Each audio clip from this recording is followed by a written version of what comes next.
سمیسن ایک اسرائیلی جسے خدا نے ایک بڑے مقصد کے لیے چنا تھا، ایک ایسا انسان جو تنہا ہزاروں انسانوں کو قتل کر دینے کی صلاحیت کا مالک تھا۔ اس کے پاس اتنی طاقت کہاں سے آئی؟ اس کی طاقت کا راز کیا تھا؟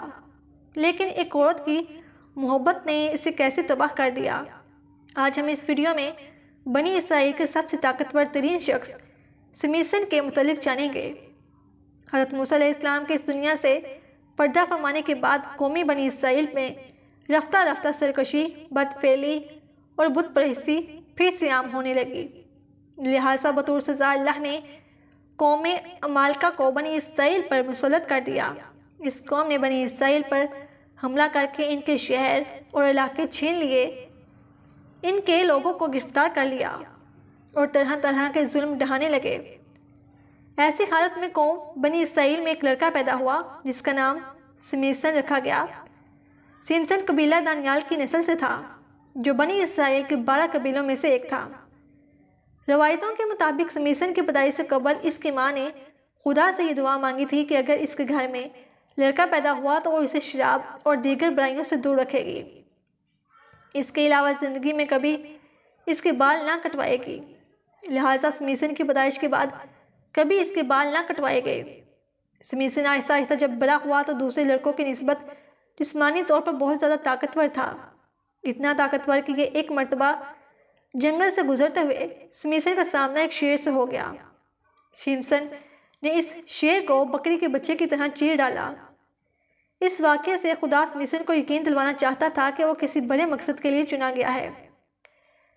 سمسن جان گیا کہ اس کی غیر معمولی طاقت خدا کی طرف سے ہے۔ جب سمسن جوان ہوا تو اسے خواہش ہوئی کہ وہ قوم عمالقہ کے شہر کو دیکھے۔ لہٰذا اس نے اپنی بستی کو چھوڑ کر قوم عمالقہ کے شہر دیکھنے کے لیے روانہ ہوا۔ وہاں سمسن کی ملاقات تیمنا نامی ایک لڑکی سے ہوئی۔ یہ دونوں آپس میں محبت کرنے لگے۔ اپنے خاندانی جھگڑوں کے باوجود ان دونوں نے ایک ہونے کا فیصلہ کیا۔ لیکن اس شادی کے دوران سمسن اپنی شادی میں آئے مہمانوں یعنی قوم عمالقہ کے چند لوگوں سے ایک شرط ہار بیٹھا۔ اب یہ طے ہوا کہ جب تک سمسن شرط میں ہاری گئی رقم یعنی 30 کپڑے کے تھان نہ لٹا دے گا، اس کی بیوی تیمنا قوم عمالقہ کے پاس ہی رہے گی۔ لہٰذا سمسن مایوس ہو کر اس شہر سے نکل گیا۔ جب وہ کچھ دور گیا تو اسے ایک اسرائیلی قافلہ نظر آیا۔ اس نے اس قافلے میں موجود 30 آدمیوں کی مال و اسباب کو لوٹ لیا اور شرط میں ہاری گئی رقم چکانے کا فیصلہ کیا۔ لیکن اس وقت تک تیمنا کا باپ اس کی شادی کسی دوسرے شخص سے کر چکا تھا۔ غصے میں آ کر سمسن نے قوم عمالقہ کے تمام کھیت جلا ڈالی، جس کے بدلے میں عمالقہ کے لوگوں نے اس کی سابقہ بیوی اور سسر کو مار ڈالا۔ اس کے علاوہ انہوں نے بنی اسرائیل کو مجبور کیا کہ وہ سمسن کو ان کے حوالے کر دیں۔ بنی اسرائیل نے اپنی جان بچانے کی خاطر سمسن کو قوم عمالقہ کے حوالے کر دیا۔ لیکن جب قوم عمالقہ نے سمسن کو پکڑا تو سمسن نے عمالقہ کے قابو میں آنے کے بجائے محض ایک گدھے کی ہڈی کی مدد سے ان کے 1000 سپاہی مار ڈالے۔ سمسن کے اس کارنامے نے بنی اسرائیل میں اسے خوب مقبول بنا دیا، یہاں تک کہ بنی اسرائیل نے اسے اپنا سردار چن لیا۔ دوسری طرف قوم عمالقہ میں سمسن کا خوف اس طرح بیٹھ گیا کہ وہ سمسن کے مقابلے میں آنے سے کترانے لگے۔ ان کی غلامی میں رہنے والی قوم یعنی بنی اسرائیل اب سمسن کے بل بوتے پر عمالقہ سے جنگ کے خواب دیکھنے لگے۔ لہٰذا قوم عمالقہ کی نیند اڑ گئی اور وہ دن رات سمسن کے خلاف سازشیں کرنے لگے۔ جب کوئی بھی چال کامیاب نہ ہوئی تو انہوں نے اپنی قوم سے دلائل نامی ایک عورت کو چنا جو نہایت حسین و خوبصورت عورت تھی۔ اسے سمسن کی طاقت کی راز جاننے کی ذمہ داری سونپی گئی۔ بدلے میں عمالقہ کے تمام سرداروں نے اسے 1100 چاندی کے سکے دینے کا وعدہ کیا۔ وہ عورت سمسن سے ملنے میں کامیاب ہو گئی۔ جب سمسن نے اسے دیکھا تو اس کے ناز و انداز سے متاثر ہو کر اس کا دیوانہ بن بیٹھا۔ اس طرح سمسن اور دلائلہ ایک ساتھ وقت گزارنے لگے اور دونوں مزید قریب ہو گئے۔ ایک دن موقع دیکھ کر دلائلہ نے سمسن اس کی طاقت کا راز دریافت کیا، جسے سمسن نے ٹال دیا۔ رفتہ رفتہ دلائلہ اس سے اصرار کرنے لگی، یہاں تک کہ اس نے سمسن کو دھمکی دی کہ اگر وہ اسے اپنا راز نہ بتائے گا تو اس سے علیحدہ ہو جائے گی۔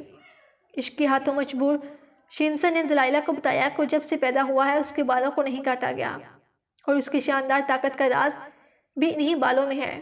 لہٰذا ایک رات جب شیمسن دلائلہ کی گود میں سر رکھ کر سو رہا تھا تو موقع دیکھ کر دلائلہ نے اس کے بالوں کو کاٹ دیا۔ اس رات امالکا کے سپاہیوں نے شیمسن پر حملہ کر دیا، لیکن اس مرتبہ وہ اپنا دفاع نہ کر سکا۔